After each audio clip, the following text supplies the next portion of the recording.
Hey there, Magic One. Welcome to your tarot reading for the week. I hope your week has gotten off to a really good start. Before we jump in, I just wanted to let you know that I recently completed the 2022 yearly overview tarot readings.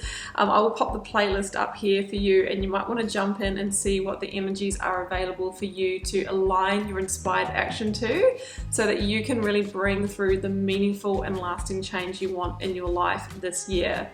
If you do want to arrange a personal reading or healing for yourself, you can do so at any time.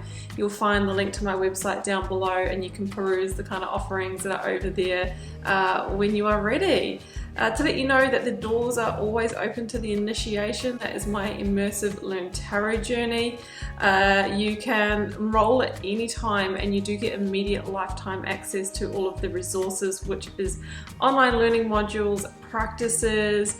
We've got lots of videos over there, and also you get access to me through my private karmic community. So it's really great if you want to learn to guide yourself from your own intuition and learn to uncover your own subconscious blocks and beliefs, so you know where you might be getting in your own way of really bringing through the change that you want in your life.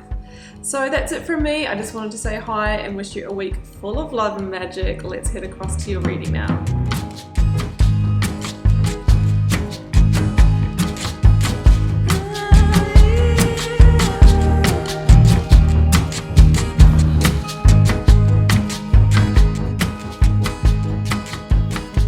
Sagittarius, welcome to your tarot reading for February 7th through to the 13th.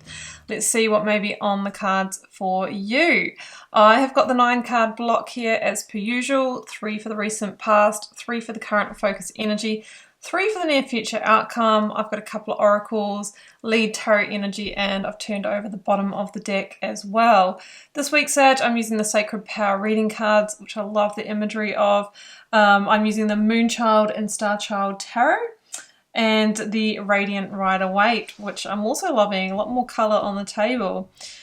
Okay, Sag, as per usual, I start with the oracles, and I've got 2 here. I've got medicine and protection. So I ask you, Saggy, what is the medicine or the remedy you need to protect yourself or an area of your life? Now, the medicine you need or the remedy could be so many different things. It might not be the literal, we're not literally needing to take a pill here. Maybe the medicine you are needing is to have clarity of mind. Maybe the medicine you are needing is something to do with, what you put into your body, more hydration, more sleep, that kind of thing. There's so many different medicines or remedies we may use. Maybe it is calming down the ego mind so that we can hear the higher self. The medicine for that could be meditation, could be rest. So there might be something that you are needing, some kind of remedy that you can use to really start gaining the clarity you need to move forward. We do have protection here, so this could be you needing to protect your energy, needing to get out of your own way, needing to protect yourself financially, maybe needing to protect yourself against somebody else's energy. So be mindful of that and give yourself the medicine that you need to really be operating in your sovereign energy this week. And just going back to that pill thing that I said before, sometimes it's not a pill. Sometimes, you know about the whole, red pill, blue pill kind of matrix scenario. Maybe the pill that you are needing is the pill of truth, to see things differently, to awaken to truth in a situation as well, okay? Lead energy is the 10 of Pentacles. Love it when the lead energy also appears in the spread. That's happened a few times this week. And this really does talk about re-establishing stability and security in your life. I'm feeling financially that is something that you are wanting, or some of you may not have a home at the moment. I actually know several people at the moment that are between homes, temporary housing, homeless. And sometimes that is a journey that we take, or that we feel, or we've ended up in that circumstance, okay? But the cards are saying that there is a new start for you, and what we need to do is really just keep in mind the big picture vision and realize that this too shall pass. you know, if we do take, you know, the right inspired actions and, you know, remedies, we can change our circumstances, okay? So we'll tune into the Fool as we go. In the recent past, I've got the Two of Swords, the Eight of Pentacles, and the Five of Pentacles. So some of you may have lost a job. You might have lost your financial stability, okay? That is something that is coming through with the Pentacles energy. You might have had a bad investment or a debt situation, or maybe you've just needed to leave your job, or you're considering leaving your job because, you know, it might be creating a sense of isolation for you, you know, not feeling happy or not feeling like you're part of it, or, you know what, it's actually just not enough to pay the bills. That's the kind of energy that is coming through. Two of Swords says that you're at the crossroads and you are in two minds about that, Saggy, because at the end of the day, you're getting something from it. You might not be getting enough, but the fear is, well, if I leave this, what if I actually just expose myself and end up with even less, okay? What if I end up homeless? What if I end up with no money, out on the streets, completely isolated? That's the Five of Pentacles. Now, we need to make sure that we don't tune into this energy too much, because the Five of Pentacles is the victim mentality and it's the energy of loss and lack. Now, we all know about the downward spiral, okay? You know, I've been guilty of this sometimes as well. It's like when we start to feel that we're in challenging circumstances, you know, we really spiral downwards and think about all the possibilities of the bad things that can happen, okay? And we escalate it in that way. Now, the issue is that we are vibrating at the frequency of that. Like, our vibration comes down, our energy comes down, and we're actually calling that into our life. So that's why we'll often end up with circumstances that validate it for us, and then we're like, see, I knew it, you know, I knew I was right, and this is my lot and this is my luck. What we really need to do, and it's very, very hard, is to elevate our energy, okay? Raise our vibration. That is the work of the magician. We can do that through meditation. We can do that through building a gratitude list. We can do that through putting ourselves in states of joy. Maybe watch some comedy, go and see friends, hug a partner, a family member, pet. You know, all of these things that bring our energy up, then in turn really stop us from spiraling and help us, you know, magnetize what we truly want into our life. And maybe that is the medicine. That is the medicine. I mean, you can see here these people are passing the church, the Hierophant, but they don't see it because they're just consumed with your own misery. So it could be that you're not seeing a possibility. You're not seeing the new path or the road out of this because there is a bit of a downward spiral, okay? And I think it's to do with work and money. So down here we've got the Two of Wands, the Strength card, and the Seven of Cups. So Strength, the Leo energy, is at the center of the reading, and it says that you're going to need to really apply some strength and courage to navigate this situation.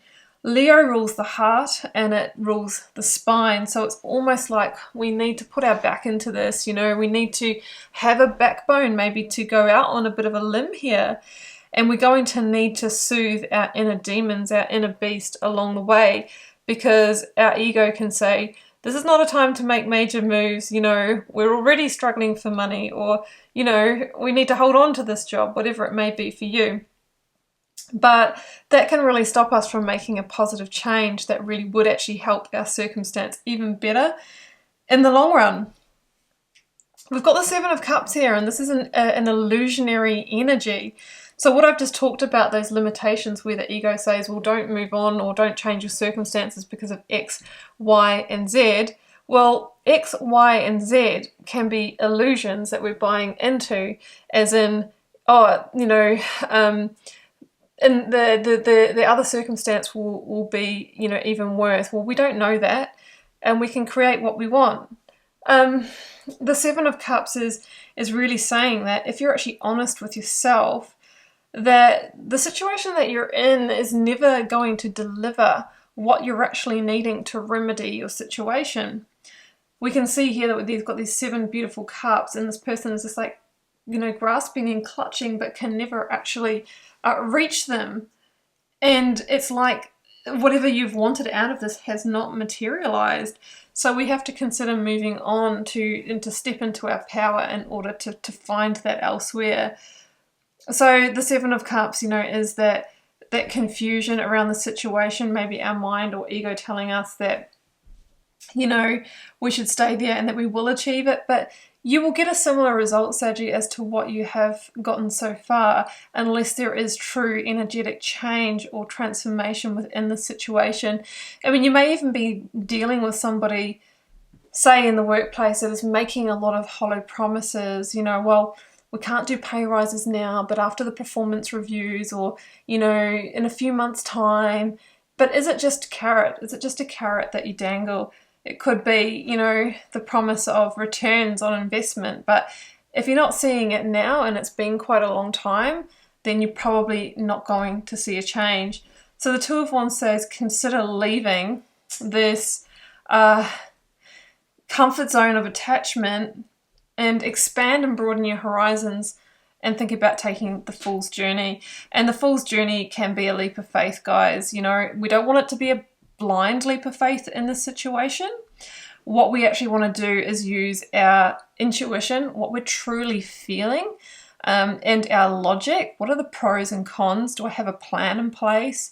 You know, what is the likely outcomes here? But not our emotions. Otherwise, making emotional decisions can really, you know, lead us into making decisions that are not aligned for us, or, you know, decisions based on fear as well. But I really do see you taking some action this week, and just bearing in mind that in order to create difference, we need to take action. My manifestation formula, Saggy, is manifestation. So setting those intentions, really calling it in, raising your vibration and vibrating at the frequency of abundance or love or whatever it is you're wanting to draw in. Inspired action. Inspired action is action that, you know, is inspired by what you're wanting and directly in alignment and in relationship with it. And together, the manifestation and the inspired action equals aligned change. Now, aligned change is not just changing a circumstance and maybe swapping one, you know, lacking situation for another. It's a level, it allows us to level up. And really aligned change is change that feels like it's on purpose, that we've actually achieved the objective of remedying our situation so that we can protect ourselves from this happening in the future. Now down here I've got the Ten of Pentacles, Queen of Swords, and Justice. So we have two... Is that really bright? Yeah, it is. I don't know what's happening. We're just going to turn this down a little bit. One sec.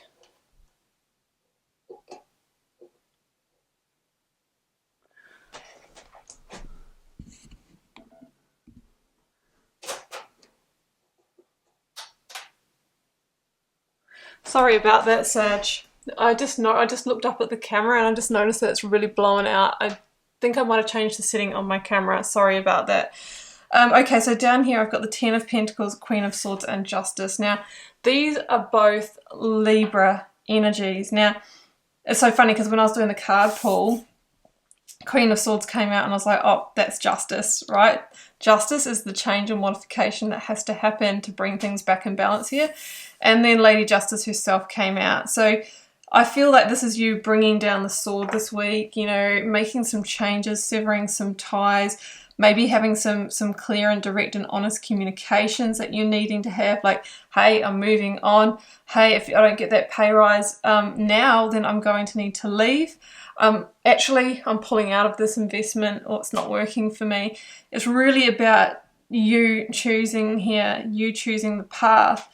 And that is what brings those karmic scales back into balance. Now, some of you might be dealing with contractual things, okay? You might need to break a contract, you know, break a lease, a mortgage, investment agreement, employment contract. And if so, just make sure you know your rights before you do that, and maybe seek counsel or guidance if you need to. But the cards are really saying here that if you make a good decision, you know, you really have the opportunity to rebuild really great stability for yourself, Sagittarius. The Ten of Pentacles is, you know, a big jump from the Five, and it is your lead energy as well. It's like really being able to achieve that, what you want, a stable, happy home, beautiful environment, enough resources, and all of that kind of thing. But it's going to take a new path. and it's going to take justice over where you are now. And that is how, Saggy, you transform your circumstances. Queen of Swords, I mean, you might even be dealing with a Libra, need to have a conversation with a Libra in the workplace, Eight of Pentacles. And if you're dealing with an out of balance Libra, it could be somebody who's quite cutting, that you're needing to protect yourself from. There could be harsh words. There could be dealing with someone who is irrational. Magician and Ten of Cups, yeah. So we've been talking about the magician's work, the raising the vibration from within, the taking inspired action to bring in aligned change. And that is how we also get to the Ten of Cups, Ten of Pentacles. Best life realities do not drop into our lap. They take strength and courage, and sometimes a lifelong journey to protect yourself and your energy from circumstances that don't deliver that. And as we continually drop down that sword and go, I'm not available for you, for that, for hollow promises, the universe actually gets the message and stops sending that stuff our way. But we also are creating space for what we do want and what does deliver to come into our lives. So that's how you become the conscious creator. You, in every choice, you are asking yourself, does this align? Does this feel in alignment with my truth? Does this feel like it's got potential? Do I feel passionate enough about this that I'll invest my time, effort and energy and I can grow this? And if not, then I'm not taking it. But as we continuously do this, our life becomes this kind of resultant of what feels good for us, of what is actually giving us results, what is actually growing.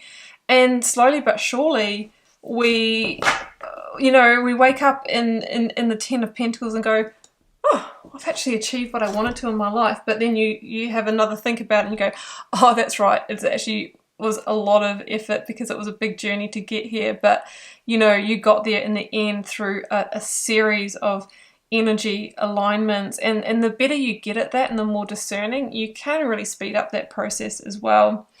Okay, Saggy, that was like a little lesson in manifestation there, but I hope you enjoyed this reading, keeping in mind it's a general reading for the collective. Don't forget to hit me up with a comment if you're called to share. I do love reading them all and getting to know you all over there. Hit subscribe if you haven't already, that way you'll know when I post new videos, and it really helps support the channel, which is the energy exchange for me. And also when you like, share and comment, that supports my channel as well. So thanks so much, Saggy, for joining me for this reading. I will see you back here very soon for another one. Bye for now.